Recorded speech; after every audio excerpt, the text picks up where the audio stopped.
चलिए शुरू करते हैं आज की क्लास, जो कि है रूल नंबर 3। मेरी आवाज आप लोग को क्लियर आ रही है कि नहीं आ रही है? एक बार मुझे बता दीजिए। यस सर, ऐसे बोल दीजिए यस सर, आवाज आ रही है तो चैट में एटलीस्ट मुझे क्लियर हो जाएगा। और अब हम लोग रूल नंबर 3 पढ़ने वाले हैं। थैंक यू सो मच बताने के लिए। रूल नंबर 3 पढ़ने वाले हैं, स्टार्ट करते हैं। रूल नंबर 3 क्या है? देखो, टैली में D R C R main चीज होता है। डी आर सी आर को ही समझना होता है। अगर डी आर सी आर समझ में आ गया तो हम लोग एंट्री अच्छे से करना सीख जाएंगे। हम लोगों ने रूल 1 रूल 2 से डी आर सी आर समझ लिया है। आज बारी है एक और रूल को पढ़ने की, जिससे कि हम लोग डी आर सी आर को और ज्यादा समझ सकते हैं। ठीक है, तो वो है अगला जो मतलब हमारा रूल है, उसको बोलते हैं रूल नंबर 3। क्या बोलते हैं? Rule number 3। तो रूल नंबर 3 हम लोगों को पढ़ना है। रूल नंबर 3 में क्या होगा? रूल नंबर 3 में लिखा होगा कि और क्या तरीका है पढ़ने का। ठीक है, मतलब और क्या तरीका है, किस तरह की एंट्रियां आती हैं, ये सब रूल नंबर 3 में लिखा होगा। तो चलिए स्टार्ट करते हैं रूल नंबर 3 की थ्योरी।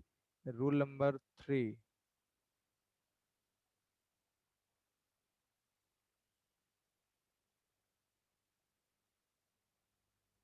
ये रही rule number 3। First of all, D R C R जो होता है, उसको समझने के कई नियम होते हैं, कई रूल होते हैं। ठीक है, यहाँ पर रूल 3 क्या कह रहा है कि एक्सपेंसेस को डेबिट में लिखते हैं, इनकम्स को क्रेडिट में लिखते हैं। ये रूल 3 कह रहा है। आपने रूल 1 में पढ़ा, जो आया डी आर, जो गया सी आर, आपने ये पढ़ा। ठीक है, फिर आपने पढ़ा कि द रिसीवर डी आर, जो पैसे लेगा वो डी आर होगा, जो पैसे देगा वो सी आर होगा। अब आप पढ़ेंगे एक्सपेंसेस डी आर और इनकम्स सी आर। ठीक है, ये आपका रूल नंबर 3 है। तो टैली में जो गोल्डन रूल है वो यही है कि एक्सपेंसेस खर्चों को डेबिट में लिखते हैं। अब कौन से खर्चे होते हैं बिजनेस में, क्या क्या खर्चे होते हैं, ये आपको अगर हम बताएं तो बिजनेस में जब कोई बिजनेस चल रहा होता है तो बिजनेस की एक जगह होती है जिस जगह पे वो बिजनेस हो रहा होता है। तो मान लिया कोई दुकान है, तो उस दुकान को अगर हम रेंट पे खरीदे हुए हैं तो उसका हर महीने का किराया देना होता होगा। जैसे कि नॉर्मली कोई घर में रहता है तो घर का क्या खर्चा होता है? घर का खर्चा होता है घर का किराया, अगर कोई रेंट पे रह रहा है। अगर वो कोई बिल्डिंग में रह रहा है तो वहां की वो बिजली को यूज करेगा, इलेक्ट्रिसिटी को। अगर बिजली यूज करेगा तो बिजली का बिल आएगा, तो बिजली का बिल उसका खर्चा होगा। इसी तरह से अगर वो यहाँ पर कोई चीज बेच रहा है तो अकेले नहीं बेच रहा होगा, उसने लोगों को रखा होगा काम पे, एम्प्लॉयज को रखा होगा। तो वो जो एम्प्लॉयज हैं उनको जो सैलरी देनी है, प्यून की सैलरी देनी है, तो जो सैलरी देनी है वो सैलरी भी खर्चा है। अगर आप एक बिजनेसमैन की तरह से सोचो और आप एक शॉप के तरह से सोचो कि आपकी एक शॉप है, एक बड़ा सा बिजनेस है, आप एक मॉल के मालिक हो, तो आपको क्या करना होगा? वहां पे एम्प्लॉयज को सैलरी देना होगा, वहां का मेंटेनेंस कराना होगा। कभी कभी आप लोगों को कुछ स्नैक्स, टी स्नैक्स मंगाना होता है एम्प्लॉयज के लिए। कोई अगर पार्टी ऑर्गेनाइज करी गई है कभी, या कोई सेमिनार है, तो उसमें आपको टी टी एंड स्नैक्स चलवाना है, तो आप उसका एक्सपेंस करोगे। एक्सपेंस माने कोई भी चीज खर्चा, जिस चीज को आप जिस चीज के आप पैसे देते हो और उसका कुछ फायदा उठाते हो, वो खर्चा होता है। जैसे कि बिजली यूज किया, बिजली का हमने फायदा उठाया, इलेक्ट्रिसिटी यूज करी, और अब वो हमारे खर्चे के रूप में आ गया, तो वो खर्चा है। रेंट, हमने एक जगह का इस्तेमाल किया और उसका हमें रेंट देना है, तो वो खर्चा है। तो खर्चों का मतलब है जिस चीज का हम यूज कर रहे हैं उसका हमको पैसा पे करना पड़ता है। ठीक है, तो यहाँ पर आपका जो एग्जाम्पल है वो यही है पहला, कि paid electricity bill. Paid electricity bill सबसे इजी एग्जांपल पहला यही है। इलेक्ट्रिसिटी बिल क्या है? इलेक्ट्रिसिटी बिल, बिजली का बिल खर्चा है। क्या है ये? एक प्रकार का एक्सपेंस, खर्चा। और आप खर्चा देते हो कि खर्चे के नाम पे क्या देते हो? पैसा देते हो। जब आप बिजली का बिल देते हो जाकर के, आपके पास बिजली का बिल आता है, आपके पास क्या आया? बिजली का बिल आया। आपके पास जो बिल आया है वो खर्चा है जो आपके पास आया है। आपके पास पैसा आता नहीं है, आपके पास पैसा जाता है। जब आप कोई चीज पे करोगे, कोई खर्चा पे करोगे, किसी चीज का पेमेंट दोगे, तो पैसा जाएगा। तो पेड माने होता है पैसा देना, इलेक्ट्रिसिटी बिल बिल माने बिजली का बिल का पैसा देना। तो आपने बिजली बिल नहीं दिया, आपने बिजली के बिल के नाम पे पैसा दिया। तो यहां पर इलेक्ट्रिसिटी बिल का जो खाता बनेगा वो डेबिट पे लिखा जाएगा, सारे खर्चे डीआर पे लिखे जाएंगे। और उसके नाम पे जो पैसा आप दे रहे हो, जो पैसा आपके पास से जा रहा है, वो सीआर पे लिखेंगे। अगर हम इसमें आपसे पूछें कि अच्छा बताओ, जब आप बिजली का बिल देते हो या आप किराया देते हो या फिर आप ऑटो वाले को कहीं से जा रहे हो, उसको उसको कन्वेंस देते हो, तो आप देते क्या हो? आप उसको क्या देते हो? आप उसको पैसा देते हो, रुपए। आप अपने पास से रुपए देते हो, और जो भी रुपए आपने दिया वो आपके पास से जा रहा है, माइनस हो रहा है। माइनस माने कम हो रहा है। तो जो चीज आपके पास से जा रही है वो सी आर, तो कैश सी आर। अब ये किस में जा रही है, किस वजह से जा रही है, किस नाम की वजह से जा रही है? तो वो जा रही है इलेक्ट्रिसिटी बिल के पास। मतलब कि जो इलेक्ट्रिसिटी बिल वाला है, जो अंकल जी पैसे ले रहे हैं, वो पैसे ले रहे हैं इलेक्ट्रिसिटी बिल के नाम पे। तो इलेक्ट्रिसिटी बिल जो है वो खर्चा है, वो डीआर पे आएगा। आपके पास बिजली का बिल आया, आपने बिजली के बिल को डीआर करना होगा, ठीक है। और आपके पास से क्या गया? कैश गया, तो कैश को सीआर करना होगा। पहली बात तो आप यही समझ लीजिए, जो बिजली का बिल हमने यूज किया है वो हमारे लिए खर्चा है। आपको एक्सपेंस समझना है कि एक्सपेंस क्या क्या होते हैं, और एक्सपेंस के नाम को डीआर लिखना है। क्योंकि हम खर्चे के नाम पे हम देते क्या है, हमारे पास से जाता क्या है? या तो कैश या तो बैंक। हम अगर पैसा देंगे तो पैसा देने का दो तरीका, या तो आप कैश से दे दो, या बहुत ज्यादा अगर आप पेमेंट करने के आपके हैबिट है गूगल पे से, पेटीएम से, या फिर ऑनलाइन, तो आप बैंक से पैसे कटाते हो अपने, तो आप बैंक से पैसे दे सकते हो। पैसे देने के दो तरीके, या तो कैश या तो बैंक। तो सीआर पे या तो कैश आएगा या तो बैंक आएगा, क्योंकि कैश जाता है, किस नाम से जा रहा है? बिजली के बिल के नाम से। तो ये आपका क्या हो जाएगा? ये खर्चा, ये डीआर हो जाएगा। तो आपके पास बिजली का बिल आया और आपने उसकी पेमेंट करी कैश से, तो ये एंट्री क्या बनेगी? Electricity bill DR, cash CR. Rule number 3 यही कहता है कि सारे खर्चे डीआर। ठीक है। अगला एग्जाम्पल, ये ट्यूशन फीस का है। अगला एग्जाम्पल हम आपको बताते हैं। ये देखिए, पेड सैलरी। पेड, जहां पे पेड लिखा हो, पेड माने समझिएगा कि पेड माने पैसे दिए हैं। अब आपने पेमेंट दिया, मतलब आप सैलरी ले नहीं रहे हो, आप बिजनेस के मालिक हो, आप सैलरी दे रहे हो। आप जब सैलरी दे रहे हो तो आप क्या दोगे? आप पैसे दोगे, कैश से या बैंक से, जैसे भी देना है वैसे दोगे। तो आपके पास से क्या जा रहा है? चेक जा रहा है। मतलब आपके पास से कम क्या हुआ? बैंक। बैंक से पैसे आपके क्या हो गए? कम हो गए। तो जो कम हो रहा है वो आपका सीआर। तो बैंक आपका क्या होगा? सीआर। यही आप दे रहे हो। आप सैलरी नहीं दे रहे हो, सैलरी के नाम पे पैसे दे रहे हो, तो आपका बैंक सीआर। सैलरी जो है वो खर्चा है। तो ये खर्चा जो आपके पास आया है, इस खर्चे के नाम को हमें डीआर पे लिखना होगा। आप इस रूल को अगर याद कर ले, ऑल एक्सपेंसेस डीआर।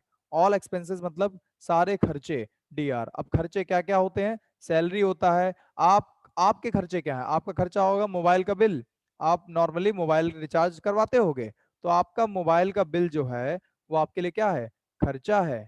आप मोबाइल जब रिचार्ज करवाते हो तो पैसे देते होगे, और क्यों क्यों गए पैसे? मोबाइल के रिचार्ज की वजह से। अगर आप इसे कॉपी पे कहीं लिखोगे ना, तो भी ऐसे ही लिखोगे कि मोबाइल रिचार्ज 149 रुपए, या मोबाइल रिचार्ज 199 रुपए। तो मोबाइल रिचार्ज का नाम क्यों लिखते हैं? क्योंकि वो हमारा खर्चा है, उसको नॉमिनेट करना पड़ता है। तो जितने भी खर्चे होते हैं उसका नाम लिखना ही पड़ता है। तो जो भी खर्चे हैं उसका नाम लिखेंगे कहाँ पे? डीआर पे। अकाउंटिंग के नियम पे सैलरी जो होगा वो डीआर आएगा, क्योंकि वो खर्चा है। सैलरी हमारा खर्चा है, वो डीआर। ये बात सभी लोग के समझ में आ गई कि जो सारे खर्चे होते हैं वो डीआर होते हैं।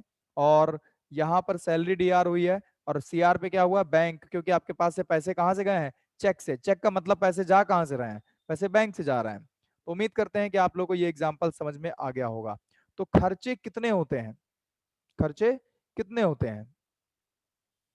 खर्चे बहुत सारे होते हैं। ठीक, अगर हम कुछ खर्चों की बात करें, नॉर्मली बिजनेस में जो खर्चे होते हैं वो आप यहाँ पर देख लीजिए। पहला तो रेंट। अगर आप कोई रेंट की बिल्डिंग में है, तो रेंट आपके लिए क्या है? एक्सपेंस है। अगर आप वहाँ की इलेक्ट्रिसिटी, बिजली यूज करेंगे, तो इलेक्ट्रिसिटी मतलब कि जो बिजली है, इलेक्ट्रिसिटी का बिल आएगा, वो आपके लिए खर्चा है। इसके अलावा, इलेक्ट्रिसिटी के अलावा आप मोबाइल रिचार्ज करवाते होगे, तो मोबाइल जो बिल है, मोबाइल का मान लो बिल आता है, कई लोग महीनों महीनों कॉल कॉल सेंटर में क्या होता है, मोबाइल का बिल आता होगा, तो वो कायदे से बिल देते होंगे। कई लोग अपने इंटरनेट लगवाते हैं अपने कैंपस में, अपने ऑफिस में, तो इंटरनेट का बिल देते होंगे। जैसे बैंक वाले, उन्हें इंटरनेट की जरूरत पड़ती है, उनके यहाँ बड़ा सा सर्वर यूज होता है, तो वो लोग इंटरनेट का बिल देते होंगे। तो इंटरनेट का बिल, मोबाइल का बिल, इलेक्ट्रिसिटी का बिल, रेंट का बिल। अगर आप सैलरी दे रहे हो, तो आप सैलरी ले नहीं रहे हो, आप सैलरी क्या कर रहे हो? दे रहे हो। अगर आप सैलरी दे रहे हो तो वो भी आपका खर्चा है। बहुत तरह के खर्चे होते हैं जो कि हो जाते हैं, और वो खर्चे हर बार होते हैं। ठीक है। तो सारे खर्चे क्या होंगे? डीआर पे होंगे। अब जैसे रेंट है, तो रेंट डीआर। और रेंट कैसे दिया होगा? कैश से दिया होगा तो कैश सीआर। बिजली का बिल दिया है तो बिजली का बिल डीआर। कैसे दिया होगा? कैश से दिया होगा या बैंक से दिया होगा तो वो सी आर। मोबाइल बिल कैसे दिया है? बैंक से दिया है तो बैंक सी आर, कैश से दिया है तो कैश सी आर।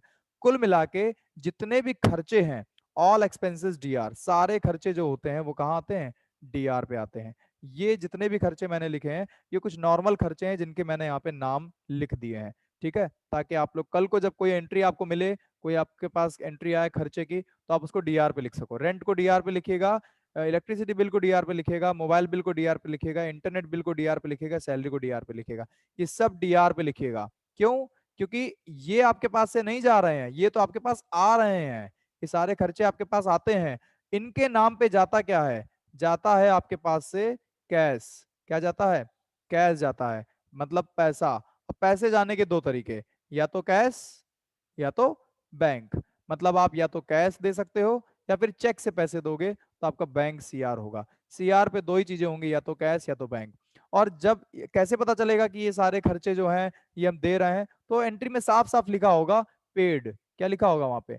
पेड माने होता है पैसे देना। जब कहीं लिखा हुआ है पेड, तो पेड मीन्स है आपने पैसे दिए हैं। और जब आप पैसे दे रहे हो तो किसी ना किसी को दिए होंगे या किसी ना किसी खर्चे में दिए होंगे। जैसे आपने पेड टू सुरेश, सुरेश को पैसा दिया, तो जिसको पैसा दिया वो डीआर, तो सुरेश आपका क्या हो जाएगा? डीआर हो जाएगा। ठीक, तो आप जिसको पैसे दे रहे हो वो डीआर। हमेशा ध्यान रखिएगा, पेड माने होता है पैसे देना। पेड टू उमेश, उमेश को पैसा दिया, तो जिसको पैसा मिल रहा है वो डीआर, उमेश डीआर। ऐसे ही अगर आप पेड पेड इलेक्ट्रिसिटी बिल लिखते हो, तो आपने बिजली का बिल में पैसा दिया, तो इलेक्ट्रिसिटी बिल क्या होगा? डीआर होगा।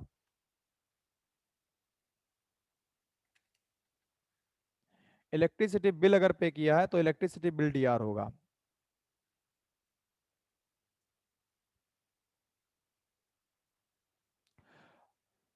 चलिए अब बताते हैं कि अगला जो रूल है वो क्या कहता है। अगला रूल मतलब इसी रूल का दूसरा पार्ट क्या कहता है। पहला तो मैंने बता दिया सारे खर्चे। अब आपको अगर हम एग्जाम्पल में कुछ एंट्रियां बताएं, मतलब एंट्रियां अगर हम आपको बताएं, तो एंट्रियां कैसी आती हैं? एंट्री आती है paid electricity bill, paid salary, paid rent, paid conveyance. मान लो आप कहीं पर जा रहे हो और आपने कन्वेंस दिया। कन्वेंस माने जानते हैं? कन्वेंस माने होता है किराया। Paid conveyance of 100 rupees. आप कहीं गए और आपने 100 रुपीज कैश में किराया दिया ऑटो वाले को। तो आपने दिया क्या? आप जब किराया देते हो तो आप क्या देते हो अपने पास से? आप डीआर में लिखोगे उस खर्चे का नाम। ठीक है, खर्चा क्या है आपका? किराया। ऑटो वाले को आप किराया देते हो, लेकिन आप किराया नहीं देते हो, आप पैसा देते हो। Money, you gave money. आपने मनी दिया होगा, तो क्या गया? मनी गया। तो सीआर पे आएगा मनी, मतलब कैश। किस नाम को दिया? मान लो कि जो ऑटो वाला है वो एक कन्वेंस लेता है, तो आपने ऑटो वाले को दिया, तो आपने किराए के नाम पे दिया, तो आप यहाँ पे कन्वेंस लिखोगे। कन्वेंस आपका एक खर्चा है। आप कहोगे यार खर्चा बहुत होता है यहाँ से वहां तक जाने में। यहाँ से वहां तक जाने में खर्चा होता है, तो जो खर्चा है वो डीआर। और सीआर पे क्या लिखोगे? कैश। कैश आपका क्या होगा? सीआर। कन्वेंस माने किराया, किराया खर्चा है तो खर्चा डीआर, और कैश सीआर। इसी तरह से अगर बिल होता, mobile bill, salary, electricity bill, वो सारे खर्चे डीआर होते। All expenses will goes on DR, सारे खर्चे डीआर। ये बात समझ में आप सभी लोगों को आ गई है तो मुझे बताइए यस सर आ गई है। चैट में रिप्लाई करिए आप लोग। आखिर मुझे भी क्लियर होना चाहिए ना कि आप लोगों को क्लियर हो रहा है कि नहीं हो रहा, वरना हम पढ़ा देंगे आप लोग को नहीं आया तो।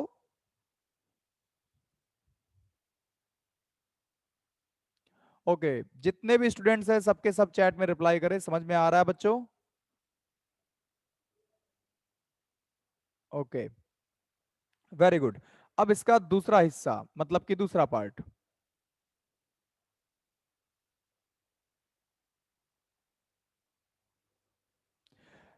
अब है अब है अगला इसका हिस्सा रूल का, वो इनकम से रिलेटेड है। हमने क्या कहा था? सारे खर्चे डीआर, सारी इनकम सीआर। पहला जो नियम है वो यही कहता है, मतलब तीसरा जो नियम है वो यही कहता है कि सारे खर्चे जो होते हैं वो डेबिट में लिखते हैं, और अगर इनकम हो रही है तो उसको क्रेडिट में लिखेंगे। इनकम का मतलब होता है कमाई। आपने कुछ कमाया, लेकिन आपने कमाया किसी वजह से होगा। ठीक है, जैसे कि यहाँ पे पहली एंट्री में इलेक्ट्रिसिटी बिल डीआर हो गया, कैश सीआर हो गया। अब यहाँ पे दूसरी एंट्री है रिसीव ट्यूशन फी। अब आप सोचो कि आप कुछ काम करते हो, आप पढ़ाने का काम करते हो और आप ट्यूशन पढ़ाते हो। क्या पढ़ाते हो? ट्यूशन। अब आप ट्यूशन पढ़ाते हो तो उसका पैसा आपको मिलता होगा महीने के लास्ट में। तो जो भी पैसे आपको मिलते हैं पढ़ाने के, वो पैसे आपको कैश के फॉर्मेट में या फिर चेक के फॉर्मेट में मिलते होंगे। तो जो पैसा आपको मिला है वो आपको पढ़ाने का मिला है। आपको ट्यूशन फी मिली है, लेकिन ट्यूशन फी नहीं मिली है, ट्यूशन फी के नाम पे पैसा मिला है। मतलब कि मिला क्या, आपके हाथ में क्या आता है? आपके हाथ में ट्यूशन फी आती है, आप तो कह दोगे मेरे हाथ में ट्यूशन फी है, लेकिन एक्चुअलिटी में वो अगर देखा जाए तो वो पैसे होते हैं जो आपके हाथ में आते हैं। तो आपके पास क्या आया? आपके पास पैसा आया, मतलब कि आपके पास कैश आया। कैश प्लस हुआ, कैश आया। किस वजह से? ट्यूशन फी की वजह से। तो ट्यूशन फी हमारी इनकम है, और ये ट्यूशन फी सीआर पे आएगी। ठीक है, राइटिंग बड़ी बेकार है मेरी, इसलिए लिख नहीं पाते हैं। तो ट्यूशन फी क्या आएगी? सीआर पे आएगी। ये सीआर पे आएगी। इनकम के नाम पे पैसे आते हैं।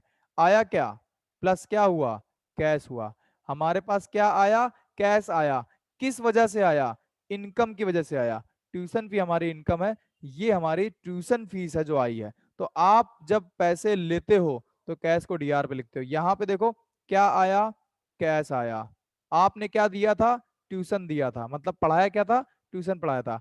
क्योंकि हमने ट्यूशन दिया है और हम उसके बदले कैश लेंगे, इसलिए इनकम को सीआर में लिखते हैं। इनकम सीआर में लिखते हैं, इनकम हमेशा सीआर पे लिखी जाती है। डीआर पे क्या लिखते हैं? उस इनकम की वजह से जो कैश आया वो डीआर पे लिखेंगे। अच्छा, इनकम क्या हमेशा कैश में होगी? कभी कभी बैंक में भी पैसे मिल जाते हैं ना, कभी कभी चेक में भी पैसे मिलते हैं। बड़ी बड़ी जो सैलरियां मिलती होंगी लोगों को, उनको बैंक अकाउंट में मिलती है। तो सैलरी कभी बैंक में अगर आई है तो आप बैंक को डीआर कर लेंगे, ठीक है, और सैलरी को सीआर कर लेंगे। डिपेंड करता है कि आपको सैलरी मिल रही हो बस। जहां पर लिखा हो रिसीव, रिसीव माने होता है लेना, तो यहां पे आपने क्या लिया? कैश लिया। किसकी वजह से? ट्यूशन फी की वजह से कैश लिया। तो ट्यूशन फी इनकम है और वो सीआर पे लिखी जाएगी। ठीक है, ट्यूशन फी इनकम है, वो सीआर पे लिखी जाएगी। और उस वजह से जो पैसे आए हैं, ट्यूशन फी की वजह से जो पैसे आए हैं, वो डीआर पे लिखी जाएगी। तो आप एंट्री कैसे करोगे? कैश डीआर लिखोगे, ट्यूशन फीस सीआर करोगे। मान लो आप एक डॉक्टर हो और डॉक्टर का काम होता है सलाह देना। तो डॉक्टर क्या करता है? ट्रीटमेंट करता है। तो कभी कभी डॉक्टर लोग अपना फीस लेते हैं। तो जो आप फीस लोगे, या तो कैश से लोगे या तो बैंक से लोगे। ठीक है, अब मान लो आपने फीस लिया है यहां पर ट्रीटमेंट करने का। ट्रीटमेंट आपने किया और उसके पैसे आपने क्या किए? ले लिए। अब मुझे बताइए, आप अगर ट्रीटमेंट कर रहे हो तो आपको क्या मिला? चेक से पैसे मिले। तो आपके पास क्या आया? चैट में बताओ क्या आया? आपने ट्रीटमेंट किया, अब आप ट्रीटमेंट की फीस ले रहे हो, तो चेक में आ रहा है पैसा, मतलब कि बैंक में आ रहा है। बैंक आया, बिल्कुल सही बताया। तो अब डीआर पे बैंक लिख देंगे क्योंकि बैंक आया है। ठीक है, किसकी वजह से आया है? ट्रीटमेंट की वजह से आया है। ट्रीटमेंट हमने दिया है, ट्रीटमेंट दिया है, तो जो हमारा जो बैंक है वो आया है बैंक डीआर। और जो ट्रीटमेंट फीस है, वो जो नाम है ना ट्रीटमेंट फी, ये हमारा इनकम है, ये सीआर पे लिखा जाएगा। तो ट्रीटमेंट फी सीआर। और हमारे पास आया क्या? बैंक में पैसे आया। तो उम्मीद करते हैं कि आप लोगों को ये समझ में आ गया होगा कि किस तरह से इनकम के नाम को सीआर पे लिखते हैं। क्यों? रूल नंबर 3 यहां से खत्म होता है। उम्मीद करते हैं कि आप लोग को रूल नंबर 3 समझ में आ गया होगा। अब रूल नंबर 3 का जो असाइनमेंट है वो हम लोग पढ़ेंगे।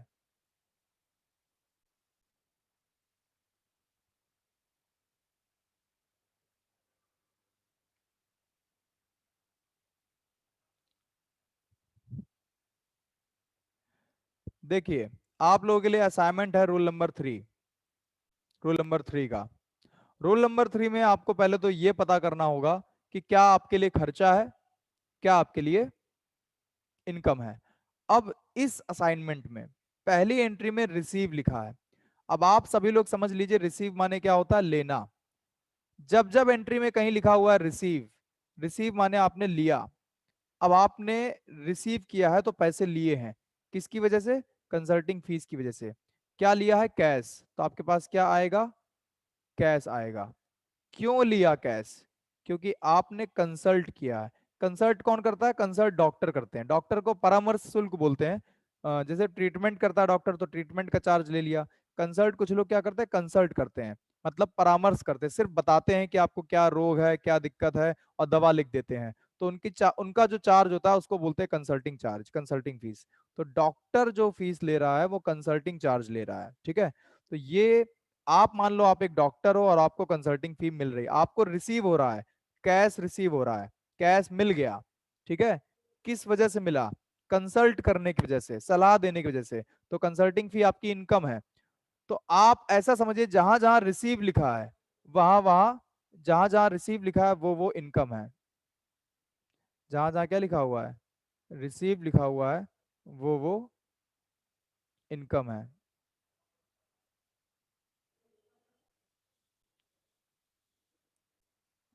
और बात समझ में आ गई? बेटा लेजर की बात अभी मत करो, अभी टॉपिक से रिलेटेड जो पूछ रहा है वो बताओ। लेजर अभी बहुत आगे का टाइम है अभी लेजर के लिए।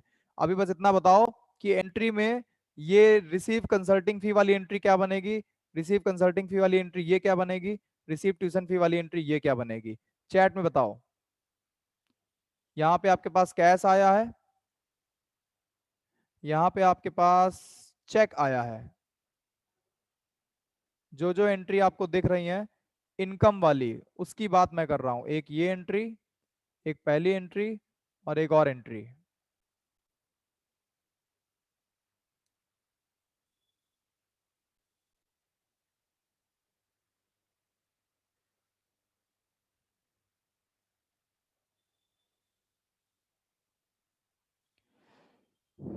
पहली एंट्री कैश टू कंसल्टिंग फी, बिल्कुल सही बताया, कैश डीआर कंसल्टिंग फी सीआर। फिर दूसरी है बैंक टू कंसल्टिंग फी, बिल्कुल सही बताया। और तीसरी 11 अप्रैल की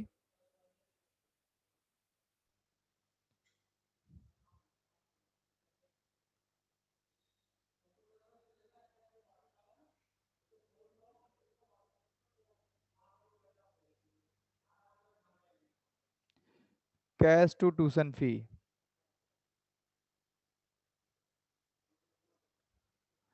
ठीक है, बहुत बढ़िया। अब देखिए यहां पर, ये तो हो गई इनकम वाली एंट्रियां। अब आप लोग देखिए खर्चे वाली एंट्री कौन कौन सी है। खर्चे का मतलब होता है एक्सपेंस। सारे खर्चे डीआर, रूल ये कहता है कि सारे खर्चे क्या होंगे? डीआर होंगे। अब ये जो एंट्री है टेलीफोन बिल, टेलीफोन बिल में पेड लिखा है, जहां जहां पेड लिखा है वो खर्चे वाली एंट्रियां हैं। जैसे पेड सैलरी, तो सैलरी खर्चा है, ये डीआर। टेलीफोन बिल, ये डीआर। और कहाँ कहाँ पेड लिखा हुआ है? पेड वाटर बिल, ये खर्चा है, ये डीआर। तो जहां जहां पेड लिखा है वो हमारा खर्चा है। तो सारे खर्चे डीआर। अब हम ये इसकी पेमेंट कैसे कर रहे होंगे? कोई भी चीज अगर पे कर रहा है तो उसके पैसे दे रहा होंगे, उसके पैसे देखो कैश से दे रहा है, तो कैश सीआर। यहाँ पर पैसे बैंक से दे रहे हैं, चेक से, तो बैंक सीआर। तो इस तरीके से हम लोग क्या करेंगे, एंट्रियों को समझेंगे कि कौन से खर्चे वाली एंट्री है, कौन सी इनकम वाली एंट्री है।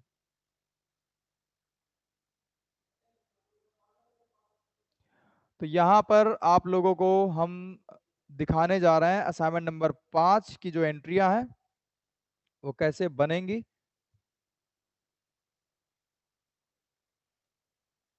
पहले तो असाइनमेंट नंबर 5 का आपको होमवर्क है, तो इसका स्क्रीनशॉट ले लो। जो भी लोग अभी देख रहे हैं, असाइनमेंट नंबर 5 जो है इसका स्क्रीनशॉट ले लो, क्योंकि ये आपका होमवर्क है। 1 से लेके 8 तक की एंट्री का स्क्रीनशॉट ले लो। आप लोग घर से कॉपी पे इन एंट्रियों को करोगे। ले लिया स्क्रीनशॉट? ठीक है, अब अगली, इसका अगला स्लाइड है उसका भी स्क्रीनशॉट ले लो। 9 से लेके 15 तक की एंट्रियां हैं, इसका भी स्क्रीनशॉट ले लो।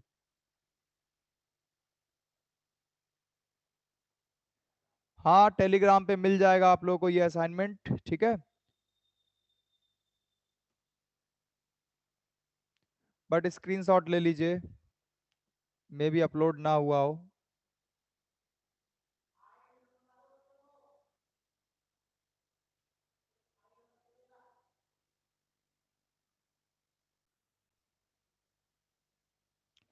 उम्मीद करते हैं स्क्रीनशॉट ले लिया होगा आप लोगों ने। और ये जो फाइल है पीपीटी, 15 नंबर की पीपीटी है।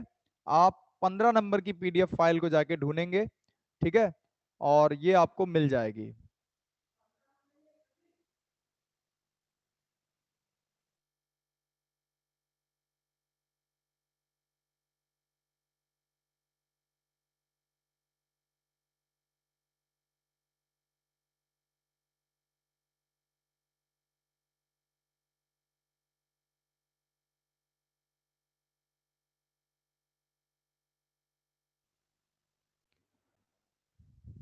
तो आप लोगों ने असाइनमेंट नंबर 5 इसका स्क्रीनशॉट ले लिया होगा।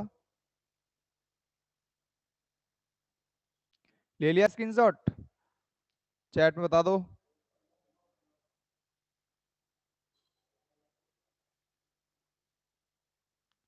सभी लोग ले लो, बाद में ना कहना कि हमको असाइनमेंट नहीं मिला अभी इसका। पांचवा असाइनमेंट इसका स्क्रीनशॉट, और उसके बाद अगली स्लाइड का 9 से लेके 15 तक की टोटल 15 एंट्रियां होती हैं, ठीक है। तो अब ये आधे घंटे की जो पहली क्लास है ये हो चुकी है, ठीक है। जितने भी स्टूडेंट्स अभी यहाँ पर मौजूद हैं क्लास में, वो लोग फिर से लौट के आएंगे एक बार। क्यों? क्योंकि अभी इसे हम लोग टैली पे करके दिखाएंगे। हाँ, असाइनमेंट नंबर 4 भी आप लोग को दिया जाएगा, ठीक है। और असाइनमेंट नंबर 4 भी अभी दिखा देंगे, लेकिन पहले ये पांचवा जो रूल पढ़ा रहा है ये समझ लो। असाइनमेंट नंबर 4 आप लोगों को अभी हम इसका भी फोटो खिंचा देंगे, ठीक है। क्योंकि कल हमने असाइनमेंट नंबर 3 पढ़ा दिया था, और अब असाइनमेंट नंबर 3 के बाद 4 आज दे देंगे, ठीक है। फिर 5 अभी पढ़ा दिया है, और आप लोगों को आज काम घर के लिए दे देंगे, ताकि आप अपना काम संडे के दिन खाली बैठ के आराम से कंप्लीट कर लेना, ठीक है।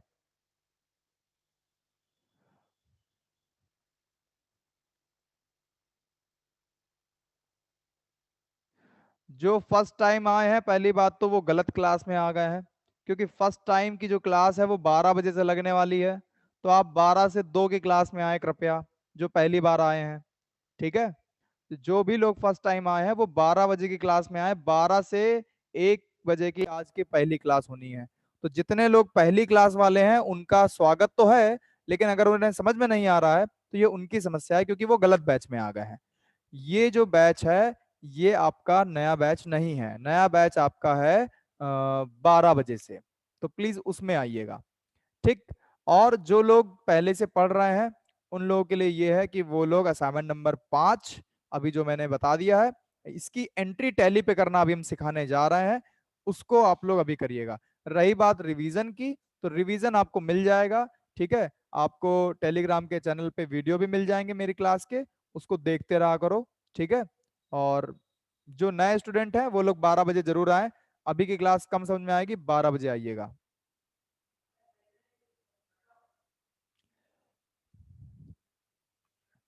तो चलिए फिर से शुरू करते हैं क्लास को। जितने स्टूडेंट्स यहाँ पे अभी मौजूद हैं, आप लोग एक बार फिर से इस क्लास को अभी हम बंद करके तुरंत स्टार्ट कर रहे हैं। विद इन 30 सेकेंड्स आप लोग वापस आ जाइएगा, कहीं भी जाइएगा नहीं। अगर आपको एंट्री करना सीखना है, देखना है टैली पे ग्रुप क्या होगा, लेजर क्या होगा, सब बताने जा रहे हैं अभी, ठीक है।